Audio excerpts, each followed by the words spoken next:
Bienvenue mesdames et messieurs, merci encore d'être notre séance pour toujours magazine de nous sommes là dans le cadre de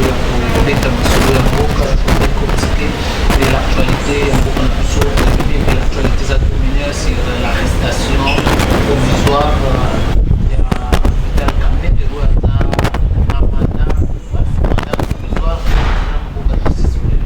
aussi Masolo il y a IDPS et puis Jean-Marc Kapound va appeler ça AI aussi suspendre le porte-parole IDPS professeur Chilumbo, j'allais dire.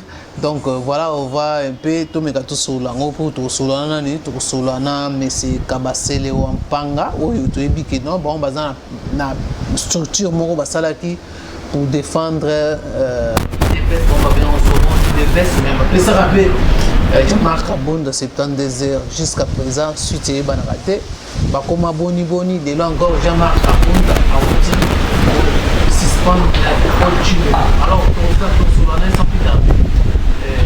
Vote pour passer le roi Bamba. On vote papa Ousmane. Voilà. Voilà.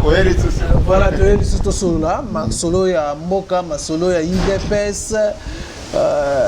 Tu vois tout seulement que concernant ton bête ma solo Vital Kamerhe bien que circulaire déjà il y a présent il y a petit ça qui vient au lelo Paul Chilumbo a frappé la suspension mais il y en a bien qu'on a quand peut-être il peut non l'IDPS a beau te commenter le dossier et Vital Kamerhe directeur chef de l'État.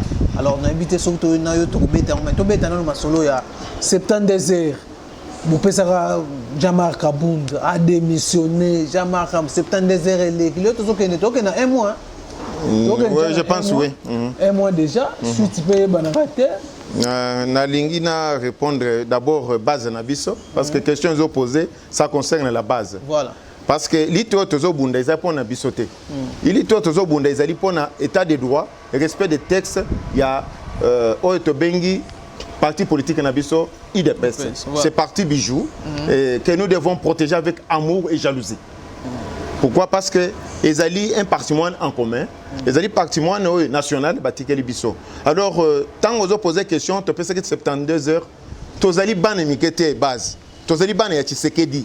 Nous venons d'une école communément appelée l'école ya Tshisekediste. Donc le peuple d'abord. Moussala to sali le pont à peuple. Voilà. Parce que tolita qui n'amboko yo, bitumba biso pendant 37 ans d'élite, tolita qui pona un état de droit, la démocratie, qui est la liberté d'expression, liberté aussi d'opinion.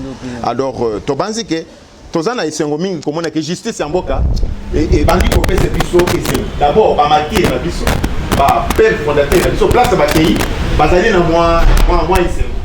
Parce que Bino, vous allez poser la question, c'est des heures. Non, nous ne sommes pas des enfants. Voilà. Priorité IDPS, sauvons l'IDPS, est composée de cadres intellectuels du parti. Voilà. Ce sont des professeurs d'université, ce sont des maîtres avocats, et ce sont des gens qui ont vécu des années à l'étranger. Voilà. Alors, au sein de l'IDPS. Alors, au sein de l'IDPS. Nous militons tous au sein de l'IDPS. Ici, quelque part, na sa base. Bituma tozo bonde ezali contre ba individualité. Ezali pona mibeko ya parti. Ko pesa parti na bi valeur nango, autre c'est pas ya ba père fondateur parce que tu sais que Dieu me disait souvent que en parlant les esprits ne meurent pas. Tu sais que Dieu n'est pas mort. Nous devons l'honorer en respectant les statuts du parti. Le statut du parti est violé. Et les règlements d'intérieur du parti est violé. Sont violés, s'il faut bien parler des statuts et les règlements d'ordre intérieur. Alors, biso to sali musala. Nazo yibisa parce que 72 heures to pesi après 72 heures to joaki processus judiciaire.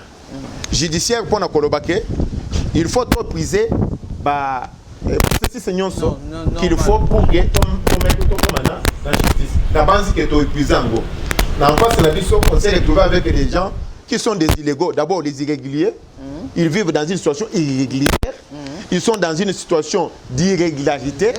Et aussi, ce sont des illégaux. Et aussi des tricheurs. Je confirme ici. Baninga wana baza ba tricheur. Et surtout, Ndeko Yokabundi Wakabundi. C'est lui qui fait l'intérim, je ne sais pas moi. Si dans le statut Nabiso, intérimaire, président intérimaire, to zala liboso ya justice. Bango Nabiso, Otoye Bake. banani bazali na raison. Donc Moussa les salami bien à la base, je vous informe que masolo ezali bosso déjà na maboko ya juge boko mona kalemingité tango ba interpeller batu et tout ça Bon avancer déjà. Donc, le dossier, il y a président intérim, ils ont un maboko, il y a juge. Il y a besoin d'examiner. Parce que nous avons appelé Batou. Tant que le Makambo ya Moninga, Vital Kamere, où il y a des directeurs de cabinet à chef de l'État. Bon, c'est une honte. Je vais demander ça, c'est une honte. Donc, on a un dossier. Makambo na biso to sali musala. Nazo yebisa base que maboko dossier ezana maboko ya ba juge baoyo bazali kotata batali biloko batabisi yango batali balobi que vraiment tozali kosala musala pona ko respecter ba loi base ezana esengo tolité qui 37 ans l'élite non pas pona obadjouer ba tolité qui pona état de droit et respect des textes parce que papa na biso Etienne Tshisekedi Mulumba me disait souvent quand il faut voir la culture des textes le respect des textes. Donc c'est la cause pour laquelle Tozali du Bosso à juge aïe biso que va violer ba loi ya statut na biso na règlement d'intérêt ou bien va violer té bato et ba acte bazozo même ba suspendre Paul Chilou. Et ce sont des actes vraiment illégaux. Je dirais illégaux d'ailleurs que ce sont ni les sans effet. Je déduis la base. Biloko yo ndeko kabundi azoso ba décision swan. Olongola ba chaban pour diviser donc les organisations, ce que nous appelons des structures, les statutaires du parti. Et pour créer ma structure, mettre une confusion entre des gens, il sait pourquoi. C'est aussi un problème. Oh, il y a le qui la voit passer, il y a un problème, il y a incompétence. Incompétence parce que il fait la force. Et puis il a des maîtres avocats qui pouvaient nous donner de bons conseils. Malheureusement, j'ai causé aussi avec sa famille. On m'a dit autre chose que je ne saurais pas dire en public.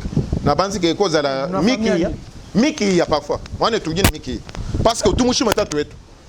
Je ne parle même à Chilouba. Kabundi avait trompé le papa et il était Kabundi à Kabundi. C'était un Karoundé. De Lubumbashi. De Katara. Alors, papa était surpris parce que bande konaye moko bazalaki na biso na parti ba pesi papa information biso to yebaki masolo wana alors tango tozo landelango batu mususu lokola bazali ba intérêt ba batu te botika bozi ngo disqualifier parti après to gotika la tango chibala zui biso na pas problème awo ndeko na biso chibala azali aussi mwana ya parti na banzi ke nazali ko lutter pour na unité ya parti batu nyonso ba ko ya to lingi batu nyonso ensemble toke na justice kuna nde tokoye koyeba masolo te kabundi wakabundi sikoyo kabundi eke wapi. Donc c'est-à-dire que vous êtes des tricheurs de quoi naza tricheurs mais à tête soka zoboya Tshisekedi kuba janyi mukumuna parce que oboy bito do ba makambo kamera to ba yutela caméra après to si ça wana to kota caméra maramako. Alors Paul Chilumbu suspendu. Non, ni les sans effet. D'être yo poso respecter non, ni les sans effet. Des sont des illégaux. Bazan na droit té. Ba suspendre du fait qu'il a prononcé par rapport à Vital Kamerhe pour d'ailleurs il a interdit après ça qu'il y a instruction sur circulaire morobo et que non Moutouté a commenté affaire Vital Kamerhe. Ni les asimewana. Parce que Bissot Tozali derrière la justice. Il a commenté. Non, moi aussi, j'en ai parlé. Je vous dis clairement, la base, j'avais dit ceci. Parce que j'étais au niveau des parquets de Matete, cour d'appel de Matete. Alors, nous étions là-bas. Délimité, c'est la liberté, mais on parle de Matete. C'est comme ça que c'est intitulé. Alors, Naye Bissi Bandekoke. Bissot Tozali côté à justice. Justice, c'est la base. Justice, c'est des peuples. Justice, c'est Azalakana contre Poité. Justice, c'est-à-dire que Mibeku, Ezali Kolobani, Mibeku Ezali Kolobaboy, Bazali interprété en go boye. Bakendaka Simaya, Liboso ya Mibeku après Mibeku, Batika la Kanakati ya Mibeku. Mibeku des Okumba et Kanzabato. Des Okumba Biso, et Mibeku des Oli ko gérer une boka. S'il faut gérer le pays, il faut que gérer on a Mibeku. Mibeku ya Izolo Bani. Tu biso toza côté à Mibeku. Toza côté à Kolobake. Tu vas respecter l'individualité, non? D'ailleurs, le problème est de quoi éviter la caméra. Et ça, les caméras parti politique. Ça, c'est une affaire d'État. C'est une affaire d'État s'il faut bien parler français.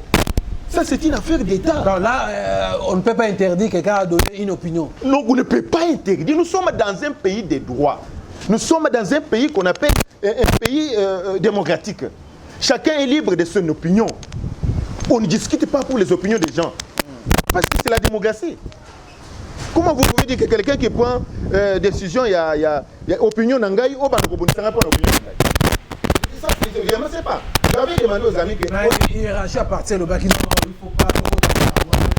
Mais hiérarchie est dans une situation d'irrégularité. Sinon, ça va un peu créer, moi, entrave dans la justice. Il fallait maintenant... Botigara justice à Moussala. Papa, tu dis que justice à Moussala, mais cela n'empêche pas que tu peux faire opinion. Nous sommes dans un pays démocratique. D'abord, l'hiérarchie dont vous parlez, c'est un illégal. C'est un tricheur. Kabouni, c'est un tricheur. Il a triché d'abord par ses origines. Deux, il a violé le statut du parti jusqu'au moment où je vous parle.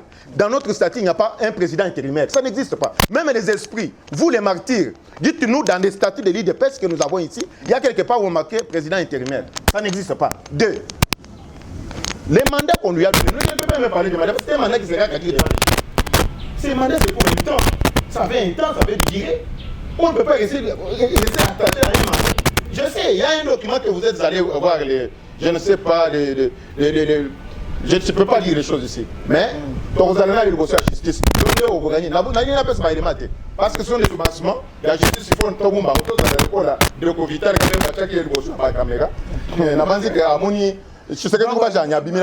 donc, tu conclure que non, suspension sans effet comme sans effet, ni les sans effet. Alors, que non, le côté. Et le côté. Il garde toujours. Oui, ma communion, c'est normal. Parce que Kabound est illégal. Kabound, il agit dans l'illégalité et l'irrégularité. Parce qu'il est allé en dehors. Parce qu'au moment où je vous parle, ce n'est pas lui qui devait sanctionner. Il y avait des organismes où ils allaient pour sanctionner. C'est des paix. Il y a Aboumiango. Je crois que Papa Wakwende aussi, il a beaucoup évolué. Avec le dossier Moussoussou. Je crois que nous serons devant la justice. Alors, parlons maintenant du dossier Kaméré. Nazali, sous mandat. précisément, je dois dire la vérité devant les caméras, devant les esprits et devant les acharnements, même tout le monde. Papa. Certains militaires, c'est comme si on attaquait aussi le président de la République. Mon toit touché mon Gonzambo. Tout le monde n'a pas Fukuna Bakati même.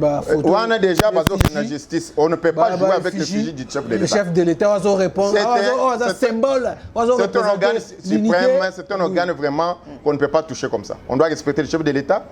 Makambo, il y a justice, le chef de l'État. On ne comprend pas certaines opinions aussi. C'est politisé. Donc, comment pas politisé. Surtout, il n'y a pas politisé. Bati que justice asala musala nango. Donc justice asala musala naye. Tokota makamba politique té. Les kambu ya Vital Kamerhe za ba parti politique té. Les kambu ya ndeko na biso Vital Kamerhe ezali les kambu ya mboka. C'est un problème ya mboka. C'est un problème ya mboka. Bon on dit tout. Ndeko azui bon ya trésor public. Les ambons ya l'état. Les ambons ya IDPST. Les ambons ya INCT. C'est un problème d'individu. Ndeko a été devant les juges. On lui a posé des questions par rapport au plan. C'est une question. Papa, d'abord, il a répondu tous les 51. Bakangi et retenir c'est politisé. S'acharner contre Vital Kamerhe. Vous savez, moi, je crois aux esprits. Faites, Bino pays des personnes, vous faites tenir. Adien, Bino détail, non? Non. Moi, je suis en train de me réjouir avec des esprits. Nous sommes au niveau de Béatrice Hôtel, 3e jour après prise de pouvoir.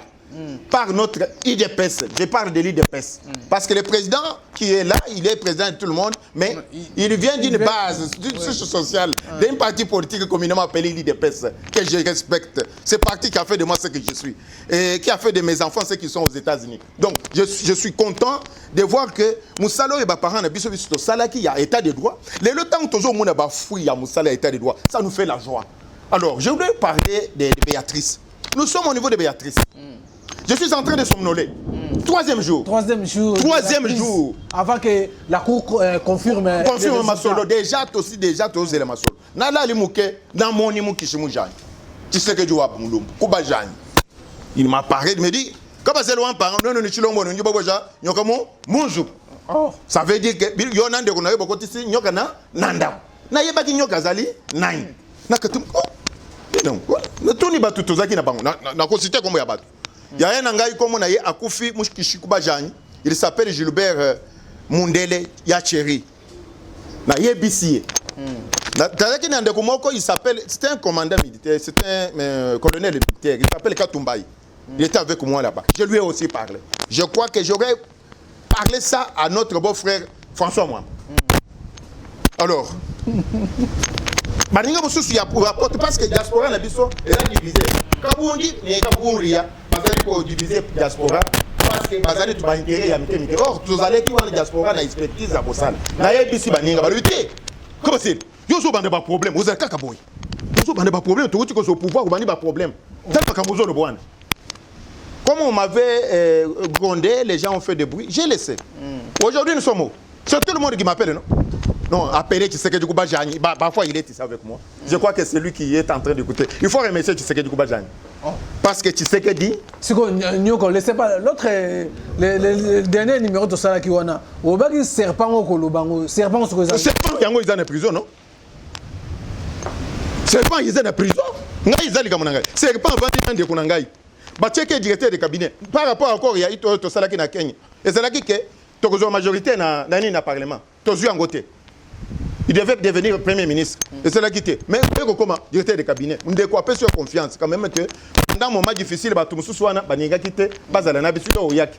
Mais au Yep Saka Batuner, nous comme Pembe en décoté. Ou au Yep, ils sont en prison. Alors, Ndekoana a bandi ma Mabe. Abandi ko zombongo ya l'État. Abandi ko côté na nase. Ko côté nase, ezali ba trahison, ya ba haute trahison, ezali makamo mabe.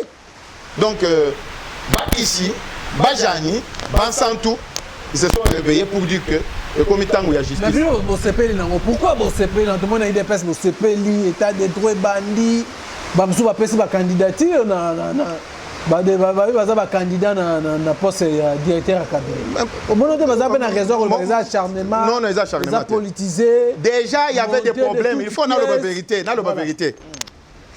Tout ça na problème pour nini. Problème est aboy. Ndeko wana ada ambition ya devenir président de la République en 2023. Selon l'accord ya Nairobi. Biloko wana accord il s'agit déjà kadik. Parce que avant il y a comme premier ministre tous en majorité exacté. Ba ko que ma wabache comme directeur de cabinet. Indépendamment de nous. Ça je dis ceci.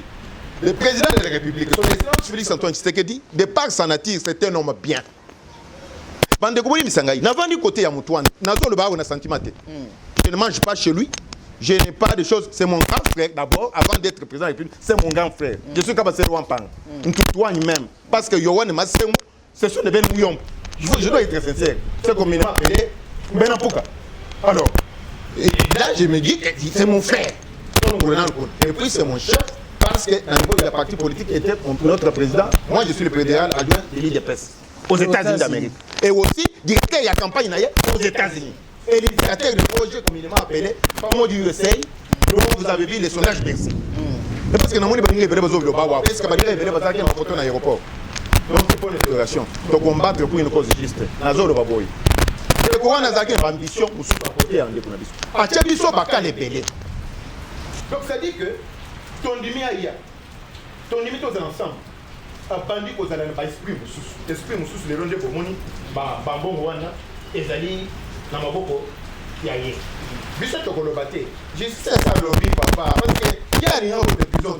Mais ce qui est papa, ils aiment quand il y a $1, t'es même $1 devant la justice, c'est bon. Lorsque la population a bandé qui concerne la marche pour la basse est-ce que bon est banni déjà monta papa n'a pas que Mouké vous n'allez pas 250 millions. Donc ça dit que Ndegwana papa papa tu as un problème ton quotidien na banque comme politique bon Ndegwana est chef ya bozo banga 2023 tout banga 2023 pour caméra les candidats. La constitution de notre pays, il donne à notre excellence Félix Antoine Tshisekedi bien mandat. Donc ça dit que à ce discipline azan doit koya tous discuter on est pas discuter constitution des pays ça. Bozo discuter mais bozo banga candidat. Bozo banga te papa. Atika kabiso sokatika que ba c'est que nous appelons les projets à impact visible. Il y a 100 jours. Et la manière dont nous avons amené les 100 jours, si Ndeko ya Tchaka Mouboulouté, la population a déjà jubilé. parce que à route il y a des secteurs agricoles, ils ont déjà là, donc communication, le flux des peuples qui toquent, et toujours ces télévisions. Même à la ville de Kinshasa, vous voyez les autres moutons là, ce sont des bijoux. Si c'était terminé, comme les chefs ont dit que nous allons faire avec ça, ça devait être une bonne chose. Je dois retourner là-bas. Papa, il y a plus dans c'était comme il y a pas tout. Papa, il y a OVD. Papa, il y a office de route. Papa, il y a biso, Mundele, il y a Belge, il y a Europa. We can say that. Donc, Bazali, ba individualité, Bango Bazali, ba tout. Bango Kiko le batté. Papa, il y a Roma, Gaza, les bandes. Alors, on va gâter. Bande de Bazali,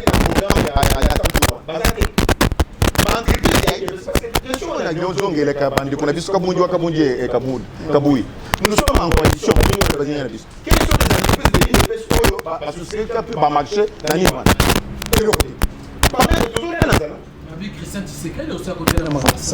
bon, je ne peux pas. Si à côté qui va juger, là il nous a la vérité. Les hommes non. Nazali pour citer comme on a parce qu'on a monnaie place pour citer comme on a été. Ce qui va benga, benga qui est déjà. Ah, benga. Les hommes comme il y a parti politique qui au moins qui était maman moi si on a vu ça dans la prison benga qui était. Ami d'achat. Les choses pas justice pour les. Bisa to ke na kabunde na kabunde tout ce qui nous connaît qui a golo bano. Bah maintenant fait c'est que t'as combien affaibli caméra zate. Papa wani papa. C'est ça combien affaibli FCC c'est quoi ils ont monté coup. Non. Makambo Congrès, je crois que nous avons des constitutionnalistes bien placés dans l'IDPS. Professeur Mbata Azali, professeur Chilumba Yazali, Bakoki ko interpréter. Tozane maître Zakari, Bashi Bayebisi qu'est-ce qu'il y a. Bobangate, il faut qu'on gagne un quota, c'est pour l'intérêt de la nation. Et ça pour piéger Félix. Tozali quand même des grands professeurs. Oh, bien balois, que Bobangate le Kozate. Si vous avez ça, vous allez aller. Sauf que nous avons esprit dans la constitution,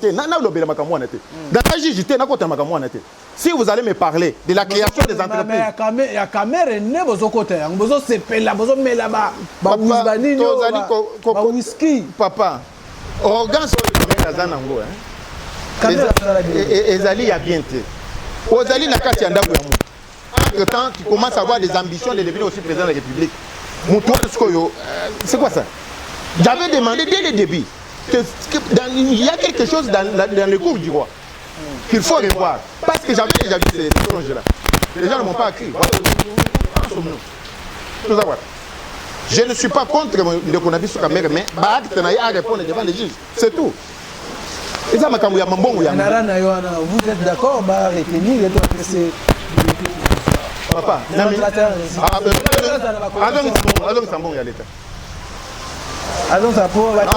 vous avez l'État. Parce que c'est pas tout le monde a banzélé, nous sommes en vivre. Et ça, on a monté. Bon, il y a l'État, ils ont répondu à la paix retrouver. Base n'a biso. Tous allés contre monté. Les autres ne sont pas passés. Bon, il y a l'État. Nous sommes en donc, c'est l'équipe vraiment. Au moins, les martyrs sont contents. Pour l'état de droit. Mais nous sommes déjà des bacs ici. Nous sommes des morts vivants parce que le comité n'a pas de. Alors, le mouvement est ça, na Bukavu, kuna fait ce que de perdre de popularité, na ngambo est kuna. À perdre, tu sais que ce sont des actes qui vont parler donc c'est les résultats. Il est en train de travailler. Les simples faits aujourd'hui qu'on parle de l'état des droits dans ce pays, et même Bako qu'on habite dans le village, va sentir qu'il n'y a ni une note au-dessus de la loi. Mais bon, lui fait ce qu'il passe, il y a un président. Mais le président, on a besoin de faire le salam. Le pays africain va bien faire ce qu'il faut. Ce qui est état des droits, exemple, le parfois au Congo. Il y a eu l'alternance ici. Tout le monde a critiqué l'alternance, c'est le premier pays à avoir l'alternance. Non. Chez nous, ce n'était pas l'alternance comme une autre. C'est quelqu'un qui a des armes, quelqu'un qui a tout, des services de sécurité, mais qui a pris conscience que c'est plus le temps. Et comme je l'ai toujours dit, dans la préséance de l'Éternel, dans les esprits, c'était le temps de l'IDPS. Malheureusement que c'est pourquoi toujours quand même. Alors, comme Nasuka, n'habité au Kolobanini, na masolo to beti vraiment ya caméra position IDPS bozala ndenge nini po jour wana premier jour ayaki wana tomoni bamotocycliste baye bazoyembele banzembo moyibi. Il y a eu un peu les échanges entre les militants INC et MLC, Bang Betami, Alliance et Baby. Alliance et Baby. En tant qu'un homme politique, je donne un conseil. Même les ministres INC, dans la carte, il y a démissionner, il y a se retirer. Si on continue à retenir Cameroun. Non, mais en principe, nous sommes dans un état de droit. Si j'étais Ndeko Vital Cameroun, j'allais déjà démissionner. C'est ça, mon frère. Je ne peux pas, moi, Kabasele Wampang, faire 20 ans aux États-Unis, dans un premier pays démocratique du monde, voir ce qui se passe dans ce pays ici, croiser les bras. Non. Je dois quand même donner ma petite expérience et expertise pour aider mon pays. Si j'étais Vital Kamerhe, j'allais déjà démissionner. Et à autre raison, si il est frappé par la loi et qu'il est condamné. La loi, non, condamné. Si, j'ai utilisé si. Conditionnellement. Si que Azali frappé par la loi, le ministre n'a pas sorti aux ânes courage. Si j'étais ministre, j'allais démissionner. Même mandat. Non, mais mandat déjà, ça sonne mal, le papa. Un président qui prétend être président, va déjà Moumou Kacho. Je m'excuse. Il y a déjà en prison. C'était aux États-Unis, à Londres. Déjà, il y a prendre ou aller accueillir qu'on vende dans la usine. Maintenant, il y a moi si pas donc, le problème, c'est la justice. C'est l'état des droits. Maman, wana azalipe na bana. Aza maman ya bana, non? En tant que maman yanda, on va les bakangi, et tout ça, la passe, non? Mais il faut aussi répondre à l'acte, c'est ça l'état des droits, non? Au monde, au lobby qui va mettre l'homme à beaucoup parce que tu es tout puissant, tu parles bien français. Parce que tu as des malices, tu as des ruses plus que tout le monde, non? Tu dois répondre. Voilà, mesdames et messieurs, nous sommes à la fin. On a invité dernièrement, je crois. Oui, mon Nangaï, c'est l'état de droit. Respectons que les juges soient aussi indépendants. Base à la influencer Bangote. Je crois que Bazo Sal jusque-là, tout le monde Bazo bien. Moutunion Sozo répondre devant Barak Tenaye. Tous à la Bolingo, tous soutenir le chef de l'État Nabiso. C'est un homme bien, comme je vous disais, j'ai écrit un livre. Pourquoi tu choisis Tshisekedi Tshilombo? C'est depuis que je suis arrivé ici. Combien de livres? Pourquoi Yangaï, parce qu'il a l'amour propre. Pourquoi tu as quitté Tshisekedi? Non, mais moi, je ne suis pas à la présidence. Moi, ici, j'étais inquiété. Je suis allé à Lubumbashi. Je suis allé au niveau de Kasumbalesa. Je suis allé à Lualaba. J'ai attrapé des sacs de dollars avec les gens de l'ANR. Ils ont changé les choses pour dire que non, écoutez, Moutouana a fait le trafic d'influence. Mais Nakanga qui bang. Ça, tout le monde a des réseaux sociaux.